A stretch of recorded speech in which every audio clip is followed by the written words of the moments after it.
Welcome, everyone, and thank you for joining today's webinar. My name is Chris Sembera, and I'm a product specialist here at Pulse Centers. Today, we're presenting a focus on the neck and jaw. And today's presenters are Marcia Swanberg, who is a Pulse Centers original team member. She has clinical experience as a PMF operator in chiropractic practice, and she's our sole senior product specialist since 2015 and is the lead advanced training coordinator. My name, again, is Chris Sembera, and I've got 20 years of experience as a nutrition and naturopathic consultant, as well as being a knowledgeable product specialist and educator of the Pulse Center systems and applications of them. Marcia, without further ado, I'm going to let you go ahead and take this over. Thank you, Chris, and welcome everybody. Thank you for joining us. PEMF is not a treatment for pain or any health condition. The key is that PEMF is addressing underlying cellular dysfunction by stimulating and exercising the cell, supporting the cell's ability to do its job better.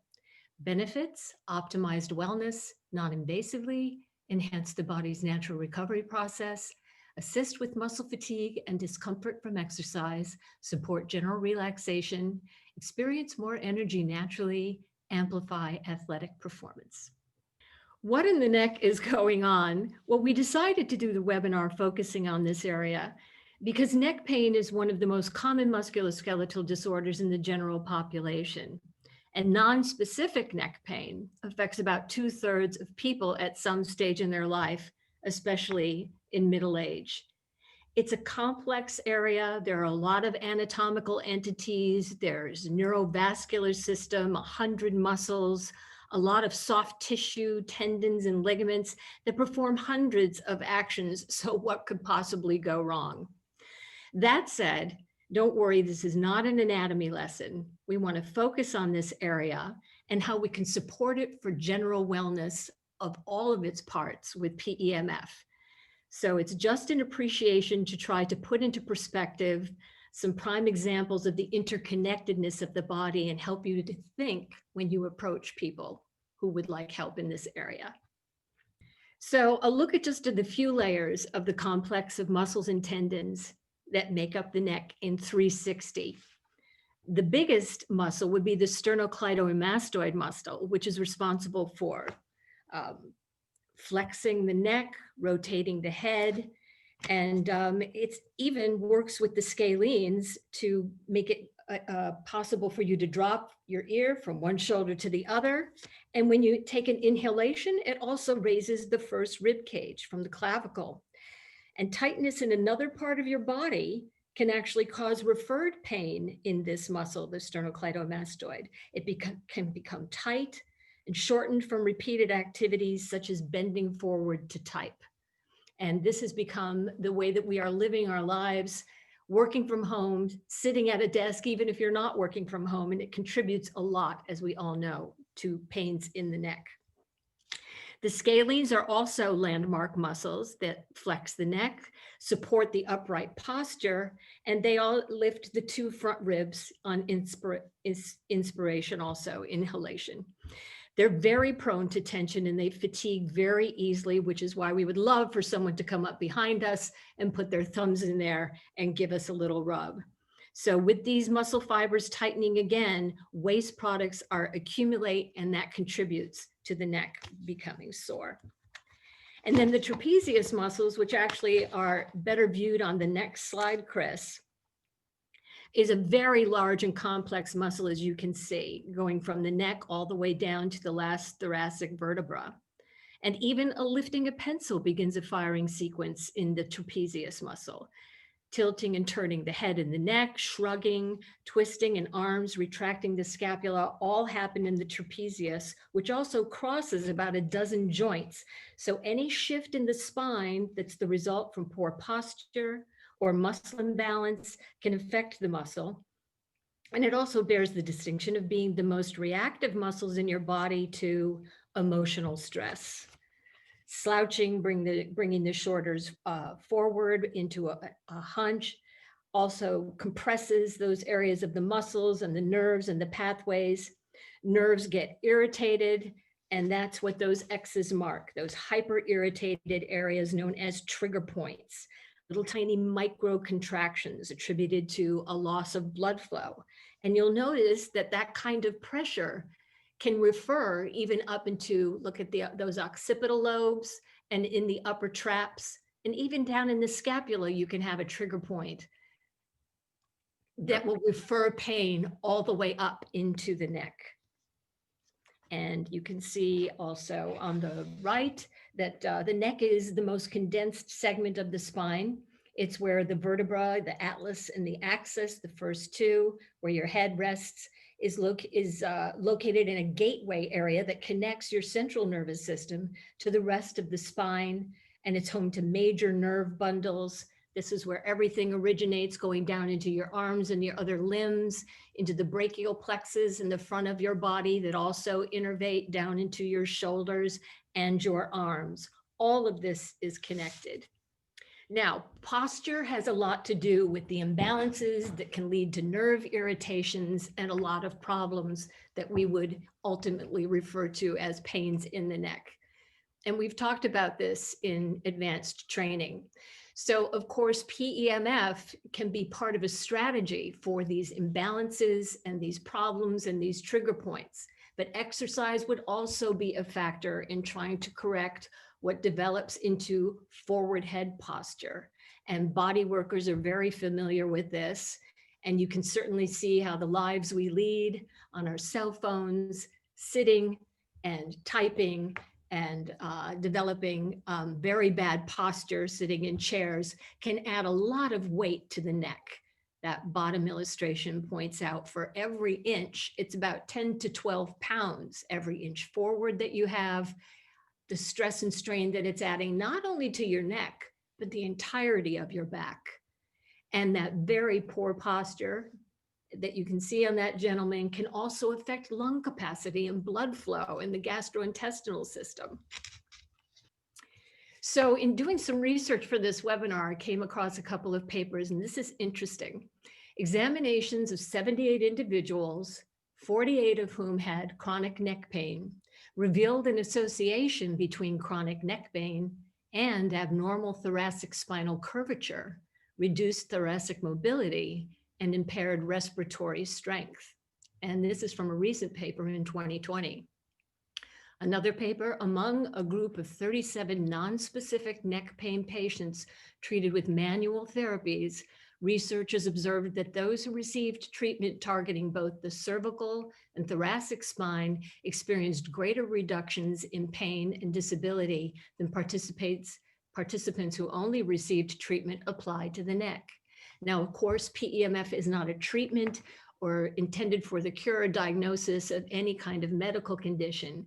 But how does this information inform us when we think about using our accessories to the best possible benefit of a client when we see the connection between neck pain, and the thoracic spine? And before we look at some of the positions of the accessories, Chris is going to review some settings. Yes, and many times we get questions in terms of what about the settings? What are the ideal settings, and what are the settings for this particular situation, or certain situations that people will face when they come into a chiropractic or some type of holistic practitioner office. And the key thing to remember is that we have 19 different settings from 1 to 9.9 pulses per second. All of them are beneficial to the body, but they each have different benefits and they feel different in the way that PMF is delivered into the body. But there's no specific magic settings for every particular situation that's going to come in.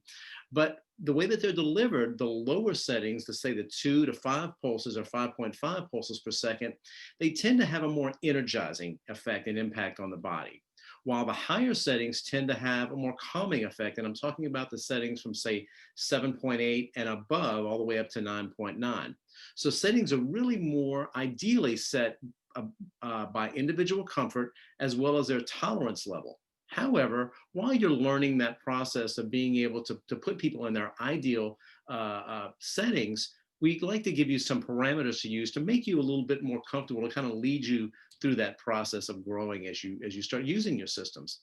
And so those general settings will be 1 to 2 for low intense pulsing for detox support, as well as when a user may come in with any kind of acute injury that you want to work on. So, and they're usually setting it at a low magnetic field strength, 25% or less. And obviously, because they have a Pro system, which would be the XL Pro or particularly the Pro 3 that you'll see in a lot of instances, those are the settings that the way that they'll usually work when they're dealing with those particular situations.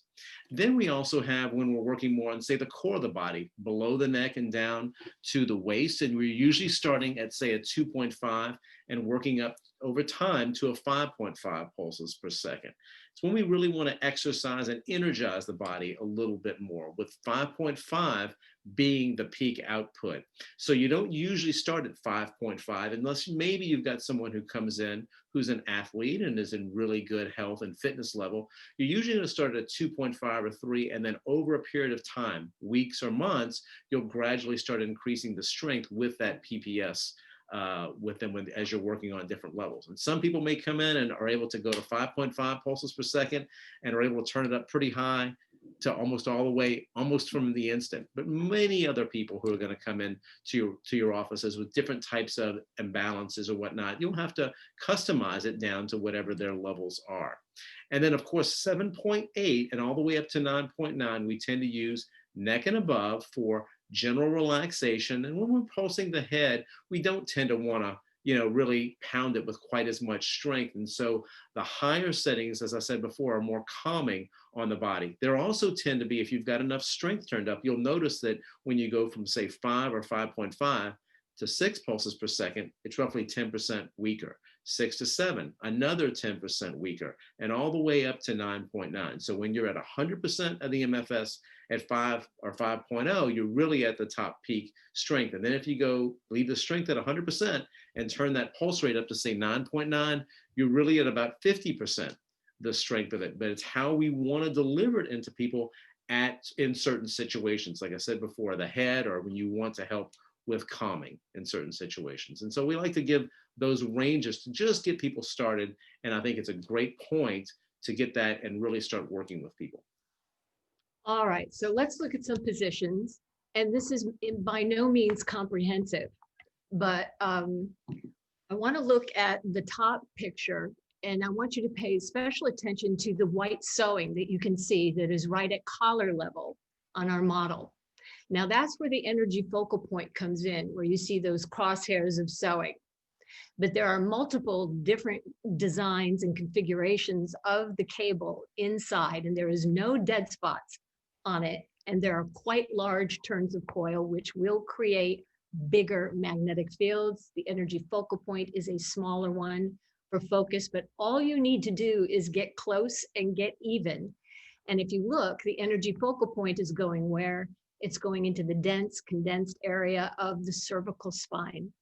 But the rest of the square pad is engaging with the occipital lobes, that occipital triangle of connectors up to the back of the head, where there can be stress and areas of irritability that can be originating all the way down on the lower part of the square pad. Look at where it is covering his shoulders, the trapezius muscles, the other layers also. And if you've been to advanced training, you know we are big fans of laying people in this supine position to overcome what? It is that forward head posture. We are going to leverage gravity so that they are making the best possible contact with the magnetic field. And that happens when you lay down. So we are covering a lot of real estate.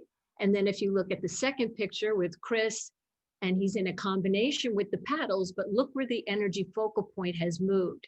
The sewing is now down at around the deltoid area. So we're still engaging with a lot of the same areas in the first picture, but we are engaging on the lower half of the square pad more with the thoracic spine, which we read in those two papers is intimately connected with stress and strain, and people seem to respond better in general when they include working this part and this portion of the spine in addition to the neck. Now, the addition, if you own one of the X1s or you own the Pro, you will be able to plug in two accessories at once and work in a push-pull manner. So if you think back to one of the original slides that showed all of those attachments, the sternocleidomastoid and the scalenes and their attachments there to the clavicle in front and still to the back of the head and the jaw, that Chris was trying to demonstrate that using the paddles with the blue side down, facing the blue side of the square pad, he's getting some push-pull action on all of those entities in the back and structure, and then in the front, engaging there. And Chris, what did that feel like? It felt, first of all, it felt incredible because I always like to pulse with more intensity, but it was dramatically different between if like I had the paddles down just even 3 inches and having it just above the chest, basically kind of going into the sternum and then up, as well as above that area.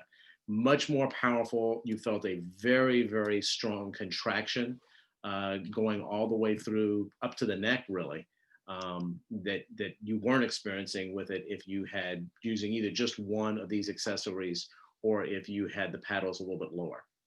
Big difference. Yes, and I'm a big fan of getting feedback from people, making some micro movements, as you know, on top, and find where it's engaging in a way that they feel, oh, this is where it needs to work.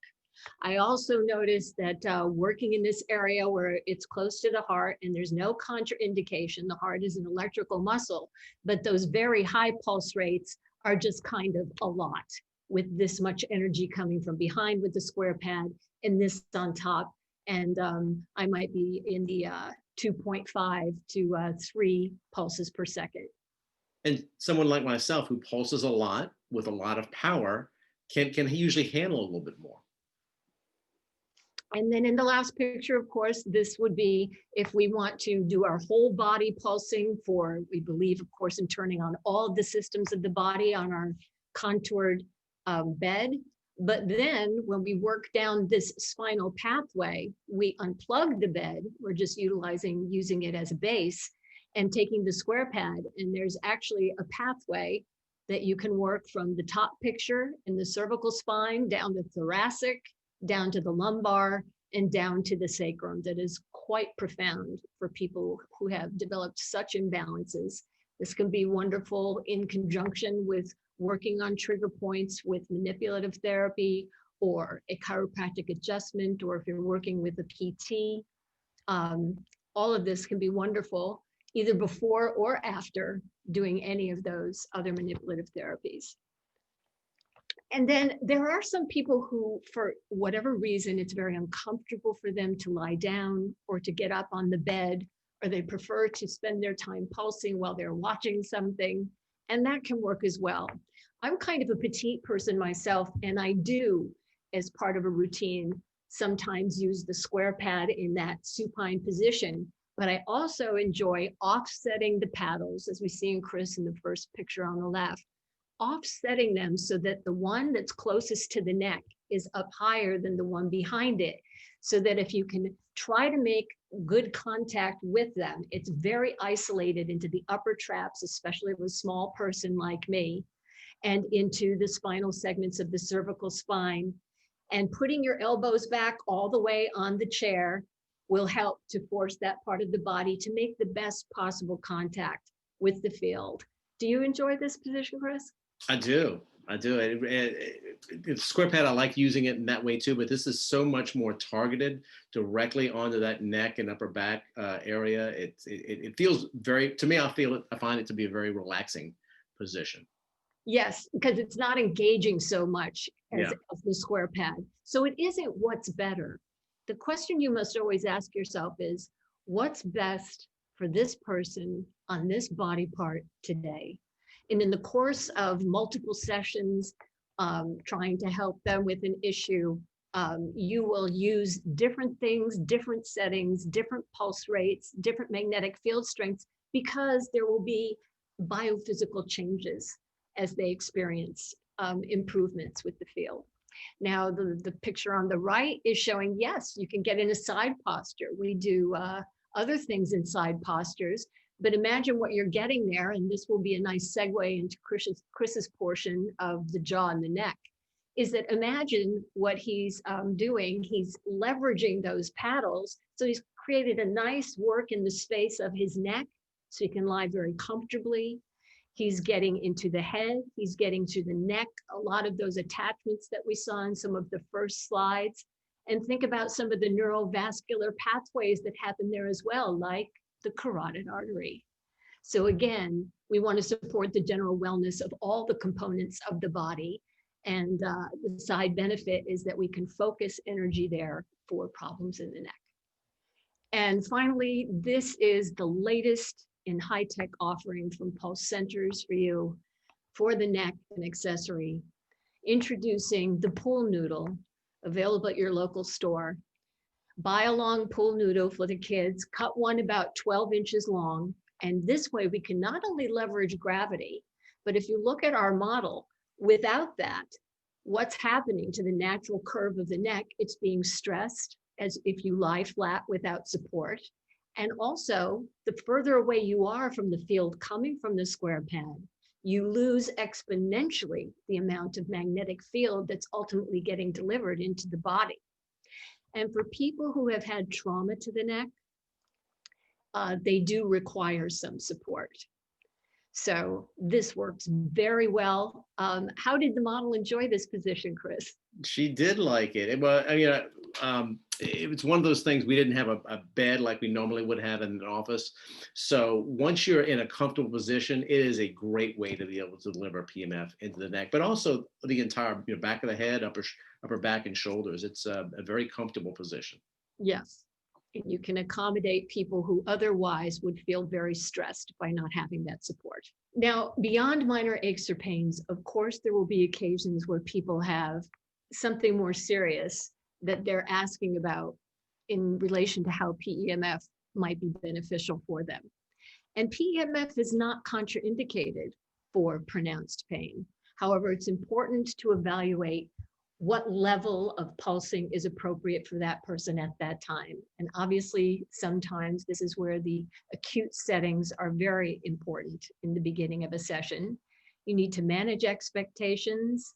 And if clients are under the care of a licensed healthcare provider, they should also follow their guidance that PEMF can be very complementary to any other strategy or support or body work that they are also utilizing for some benefit and some relief. Thank you so much, Marcia. That was terrific. So Marcia has just shared with us a little bit of information on what's going on with the neck and why that's so important, all the different muscles that are located in there. And what I'm going to share with you now is what is that connection between the neck and the jawbone? So, well, there are two main connections. And the first one is in the uppermost vertebra of the neck and where the atlas meets with the basically the skull itself. And it rests at the very top of the spine, just behind the joints of the jaw on each side. And it's designed to help to bear the weight of the skull, but it's also responsible for the range of motion. So it's got a really important role in that regard. The other main connection that we're gonna talk about is the muscles in the neck really help to connect with the jawbone as well as in the skull itself. So basically everything in the neck that she was talking about, all those different muscles, they interact and connect with either the jawbone or the skull. So the likelihood is that anything that's going to affect the neck is likely going to have some impact on the jaw and vice versa. So as we talk many times about pulsing the pathway, we mentioned you want to localize on a lot of times the different hotspots. We also want to make sure that we get the entire surrounding area. And so when we use our focused accessories and be able to work on, with the paddles that have a 10-inch circumference, not only can you really get the hotspot, but you can get a little bit more of the area that's around it. Now that square pad is going to be able to enable you to get an even larger spot. So don't focus solely on just a hot spot. That's why we really want to be sure that we're getting the entire region of any area that we're working on. Now, what will happen is people will tend to come into your office with different types of discomfort, maybe with certain jaw pain or concerns that they may have. And while PMF isn't going to treat or cure any of these issues, it's instead going to help your body be able to enhance all of its own natural self-healing and regulating functions. So by pulsing these areas with the focused accessories, as well as doing a whole body at the beginning of a session, you're going to begin to get not only the hot spots, but all of the connective areas, or as we mentioned a lot of times, pulsing the pathway. We want to be sure that all of the area that is connected in some way, that we give it a little bit more support, because you're likely going to have connections that are going to stress the jaw or that are going to stress the neck if you don't work on both of those particular areas. So what is the jaw mainly comprised of? Well, it's two main bones. The first one being the maxilla, which is the upper jaw, and it's right here, and it has some main functions in that it helps to support the upper teeth and helps to hold that in place. And then, of course, we've got the lower jaw, the mandible. The mandible, unlike the maxilla, which doesn't move, the mandible also holds the teeth in place, but the mandible does move. So it helps us in terms of talking, as I'm doing right now, but also in terms of eating, which is, of course, vitally important as well. So they have crucial elements. PMF can help to enhance the recovery process. And remember, it's not just the bone that we're working on. We're working on an area. It's everything that is contained within that area, like blood vessels, for example. So if we want to be able to get to support to this area, we want to be sure that we're working and exercising all those different cells that are in each of those different segments of the body. And so that's why we're using those smaller focused accessories to be able to do that. There isn't a part of your body that isn't benefiting from PMF, just as if you're working out on a treadmill, for example. If you're doing PMF, every single part of the body is going to improve. So here we go. We have some pulsing sessions that I want to share with you to be able to deliver PMF into these different areas of the body. And so the very first one that we have is with the paddles, and we have it split with the head basically being sandwiched in between the paddles. So we call this a lot of times a Princess Leia, and we focus it basically, say, right above the ears, but the entire square paddles are on the sides of the face, and you pull the tails or hold them together so that you get a little bit more compression. And also have that, of course, piece of Velcro at the top, and have it as tight or as loose as you want to be able to get good conformity to that person's face. And so not only are you going to get the jawbone, but you're going to get the entire side of their face pretty well as well. So you get a lot of area that's done. And because, as Marcia said before, we get one accessory pulsing through the body and then going to another accessory, you get that push-pull benefit of this particular accessory. Remember before, we do the higher pulse rates on these, on the ones on the head. So just remember that. The next one that we show is with the rings, and they're double stacked. So the rings are a much more powerful accessory. And we have our subject with the rings on one side of the jaw and one side of the face.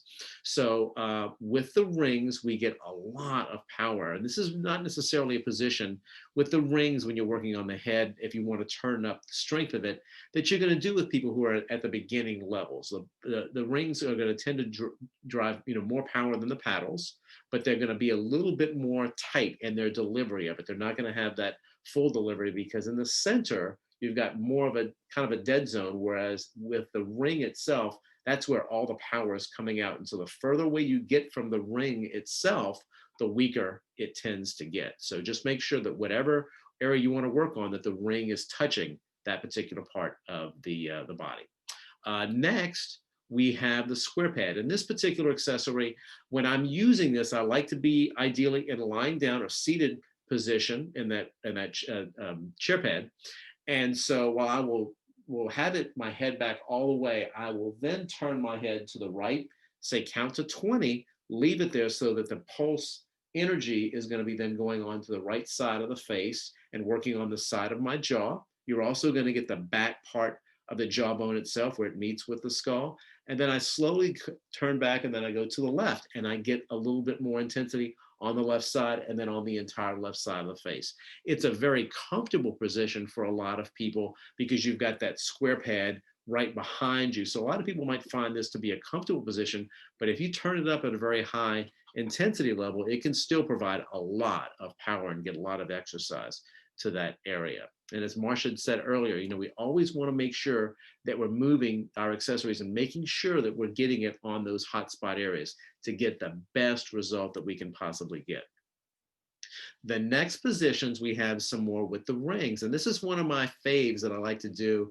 And I like to take it, like I said earlier, the back part of your jawbone, really where the wisdom teeth meet, is going to end up touching sort of the back part of your skull, like right here and right there on the back side.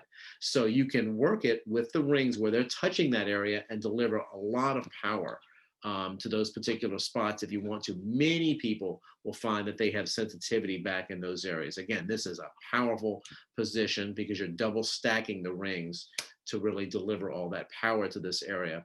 And then you'll do the right, and then usually you'll go back on the other side and do on the left side as well. And then the middle position that we have is if you have limited time, but you want to get the entire jawbone, this is the position for you. It's a little bit more powerful, again, because we've got the rings, but they're split. And so one ring is on one side of the jaw and on side of the face, and the other is on the other side. One blue side is touching one side of the face, and then one of the black sides of the rings are touching the other side. So you get that push-pull effect on this too, but it gets the entire jaw. If you're working with someone and you want to work on that dental area, this is a great way to deliver power into there. And of course, you can set the strength at a level that is as tolerable for that person that you're working with at any particular time. And then the last position that I have here is with the stacked paddles. And so what we're doing is we're working largely on the maxilla. So I have that focal point basically going between the nose and right to in between the lips. And you're able to basically work on the upper jaw right in the front of the face. You're not limited to, of course, these positions and these locations. The great thing with our focused accessories is you can make those micro movements and move them to wherever it is that you want to be able to work on someone. And nothing is really off limits with our exercise system. You can work on those areas unless they have some specific, contraindication as to why they can't. So you can use them any way you want, but this is a great way to work on the maxilla right in the very front here as well.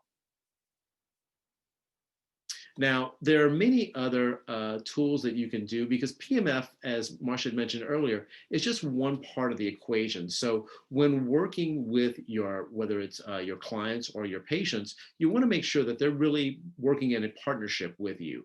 And if they want to optimize the effect that they're getting from PMF, they need to also do some other things as well. And so when working on the teeth and dental areas, there are certain steps that they need to take as well. So proper hygiene, which would include brushing, flossing, regular dental appointments, doing the things that they know that they need to do as well, including eating a healthy diet with little or no refined sugars, regular exercise, not only PMF, but also getting out and running or walking or swimming or hiking or lifting weights, whatever it is that that you like to do and that you'll do on a regular basis. I would say 3 times a week minimal. Chewing your food very thoroughly. It's very good for the lymphatics as well. And then nutritional supplements. And of course, we love our Pulse Fuel for this process because we want to be able to get some nutrition into these people. Many times they're dehydrated and they don't have the minerals and some of the other nutrients they need, and then getting it in a liquid ionic form. So we have them drink usually add 1 ounce for an adult, or at least a half an ounce into a 12 to 16 ounce glass of water before every session. And then you can give them more water, of course, after a PMF session as well. But it will then deliver all of those nutrition and disperse it through the body a little bit more effectively throughout the session. Thank you all for listening, and check back soon for our next webinar. We do these monthly, so you're going to see them periodically added to our Pulse Certified website on the webinar page, and they'll be put up there periodically. If you need help or have any questions, feel free to email us at support@Pulse Centers to reach a product specialist, and you can request either a human or an equine product specialist, or you can call our office at 888-952-7030. We're here Monday through Friday, 8:30 to 5:30, Eastern Standard Time. And be sure to follow us on Facebook, Twitter, YouTube, or Instagram. Until next time, have a great day.